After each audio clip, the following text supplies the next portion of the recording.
If you received an email or message from eBay saying that your listing was reported to the Vero program, you might be wondering what the Vero program is and how it affects you as an eBay seller. Well, in this video, we're going to talk about what the Vero program is, why it was put in place by eBay, and how it affects you as a seller. In addition to that, we'll also talk about what your options are if your listing was reported and what you can do moving forward to make sure that you don't find yourself in a bad position with eBay. So let's go ahead and jump right in.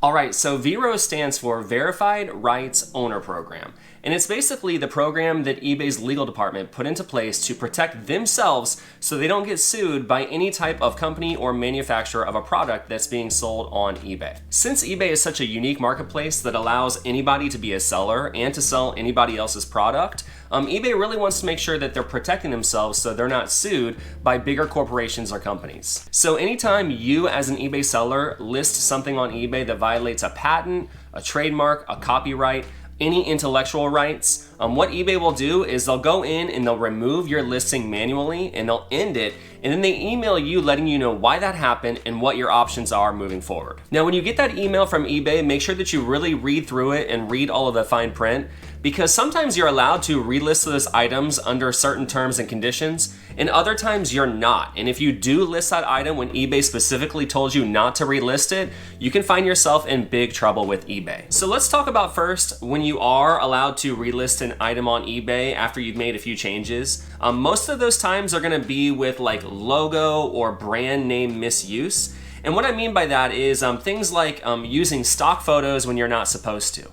It's always best practice on eBay to take your own photographs. I know sometimes it's tempting to, maybe try to use a stock photo you found online, but that is actually against eBay policy. And if you do that with an item that you're not supposed to, the owner of that image can actually come after you and give you a Vero claim on your eBay account. Another example of when you may get a Vero claim on your account is when you misuse a brand name. There are many companies out there that will come after you and try to remove your eBay listing if you use their trademark name without their permission, and one of those is Velcro. Velcro is one of those companies that is notorious for Veroing eBay sellers, and a lot of people don't realize that Velcro is actually a trademarked name. And if you use that in your listing, they'll ask you to either revise it or to pull it down. And if you find yourself in this position on eBay, you can go into the listing and actually just revise your title to change it to something different. But what's even better than that is actually going in and ending that listing, clicking sell similar, and then actually creating a brand new fresh listing.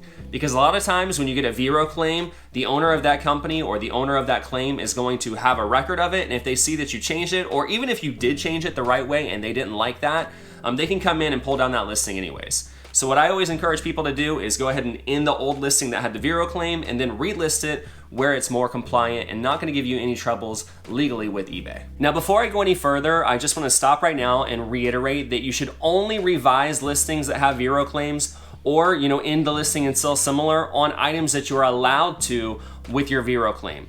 And you'll know that by, reading through all the fine print on the email that you receive from eBay. And I say that because if you revise a listing or, try to relist something that you're not allowed to with a Vero claim, you can find yourself in even more trouble. And this usually applies to items in high-end designer categories where there's a lot of fakes and counterfeits. Take, for example, if you're selling a high-end pair of sneakers and you get a Vero claim from Nike saying that your shoes are fake, even if they're not, don't try to relist those unless you have them authenticated, because if you do and you get another Vero claim, what can happen is your account can get suspended or even terminated by eBay. And this not only applies to listings that were removed from the Vero program, but it also applies to things that are prohibited on eBay as well. For example, if you were to list like drugs or weapons and they get taken down, obviously you can get in a lot of trouble with eBay.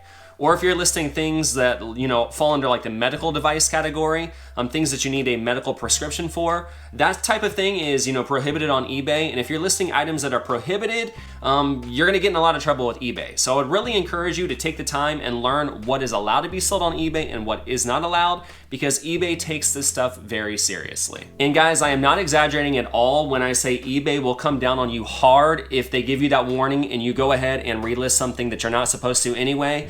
They do keep record of it from the original first infraction, and every time you go against what they tell you not to do, it's gonna cause you bigger and bigger problems on eBay. So I say that to let you know that if you do get a Vero claim, that starts a 6-month cooldown period, to where if you were to get another Vero claim in that same category, you could get additional sanctions on your eBay account. But if you make it through that half-year period without any additional Vero claims in that specific category, eventually the original Vero that you received will fall off and there will be no more record of it on eBay's end as well. Okay, enough of the fear mongering. Let's now talk about what you can do to appeal a Vero if you receive one. In the email that you receive from eBay, there's always an option at the bottom to try to appeal or overturn the Vero that you received. I can tell you from my personal experience, I've never had one overturned. I'm sure it's not impossible. I'm sure other sellers have had success doing this. But in my experience, the companies that file Veros have pretty big legal teams that are typically unwilling to budge on their decision to give you a Vero. But in my experience, the best way to handle Veros is to try to avoid from getting them in the first place. If you're focusing on making a good quality listing, taking your own photographs, giving it a good title and description that are compliant with eBay's policies, and really taking the time to learn and know what companies you really don't want to mess with, that's gonna get you a lot further than trying to fight, these Vero claims on the back end. And if you wanna know which companies are enrolled in eBay's Vero program, I'll drop a link down in the description below and you can click on it to find out which companies can send you a Vero notification. All right, so in conclusion, the best way to avoid a Vero violation on eBay is to make sure that your listings are compliant with eBay's Vero policies.